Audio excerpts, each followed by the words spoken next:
कि आप लॉ पढ़ते हैं तो आपको क्लैट का एग्जाम देना होता है, नीट देते हैं एमबीबीएस के लिए। जिन मंत्रियों ने, जिस मूर्ख मंत्री ने इस पूरे यूजीसी को बनाया है, पहले उसे बोलो तूने कौन सा टेस्ट दिया था एक मंत्री बनने के लिए। अगर तेरी योग्यता है तो माने।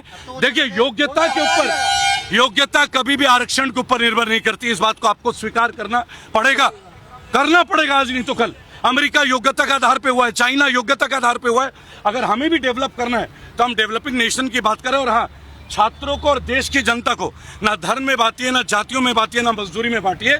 उन बच्चों का भी प्रश्न सुनिए जो 95% लाने के बाद सुसाइड करते हैं, ये उचित नहीं है। वो व्यक्ति यहाँ पे आके हमारे लोगों को धर्मों में बांटता है, बिरादरियों में बांटता है। आज वही सरकार कर रही है। आंखें खोलना मेरी आपकी जिम्मेदारी है। पर मैं केवल एक बात बोलूंगा, आज यूजीसी में जिन छात्रों को डिटेन किया गया, प्लीज उनके लिए दो बात करते हैं।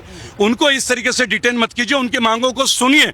आप देखिए अमेरिका के इतिहास को, वहां भी जो अश्वेत लोग थे उन पे तो 200 साल का अत्याचार हुआ, तो उनके भी तो कोई पद्धति हुई होगी ना। तो हमारे देश में भी पद्धतियां चेंज तो होनी चाहिए। एक बात बताइए, कोई भी समाज में आए, सवाल है उत्पीड़न तो सबका उत्पीड़न ही होगा ना। 1 रुपए का चोरी और 100 रुपए का चोरी, चोरी तो चोरी है। तो अगर कोई पढ़ लिख के भी किसी जगह में नहीं पहुंच पा रहा है, उस पीड़ा का भी तो जिक्र होना चाहिए। मैं देखिए, चाहे मायावती जी हो, चाहे कोई सा भी नेता हो, पहली बात सवर्ण समाज भी इस देश का हिस्सा है या नहीं, इस बात का जवाब सबको देना पड़ेगा। हम दलित भाई बहनों के साथ हैं, उनके ऊपर शोषण हुआ है, ये पूरा देश जानता है। लेकिन ये शोषण अब आजाद होने के बाद अगर अन्य किसी समाज के साथ हो रहा है तो वो भी गलत है। इसका निवारण होना चाहिए। रामदास अठावले कह रहे हैं कि आरक्षण हटाने की मांग करने वाले सभी देशद्रोही हैं। मैडम सुनिए, आप गूगल का क्वेश्चन पढ़कर अठावले जी को छोड़ दीजिए, वो पार्लियामेंट में बैठ के जोक सा चुटकुला सुनाते हैं। लेकिन यहाँ जो बच्चे आ रहे हैं, जो यूजीसी रोल बैक, पहली बात यूजीसी मांगा किसने था? किसी दलित नेता ने तो मांगा भी नहीं था। आप ये बात समझिएगा। देखिए, कोई पार्टी, कोई देश को विभाजित, एक मिनट सर, अगर विभाजित करना है ना तो छात्रों को तो कम से कम विभाजित मत करो यार, प्लीज। हाथ जोड़ के विनती है। छात्र तो आपके घर में भी, बेटा आपका भी पढ़ता होगा, बेटियां मेरी भी पढ़ती होगी, तो इनमें क्या अलग करना?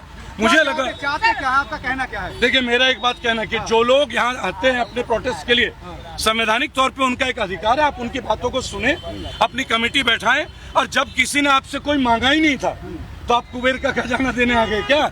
आप वो चीज दीजिए ना, महंगाई पे काम कीजिए, नए कॉलेजेस बनाइए, स्कूल्स बनाइए। किसने मांगा था यूजीसी? मुझे उसका नाम आप पत्रकार भाई बता दीजिए, आपको गूगल करने पे भी नहीं मिलेगा। बस आप विराम करने दीजिएगा, कुछ प्रोटोकॉल है, मुझे भी पूरा करना है।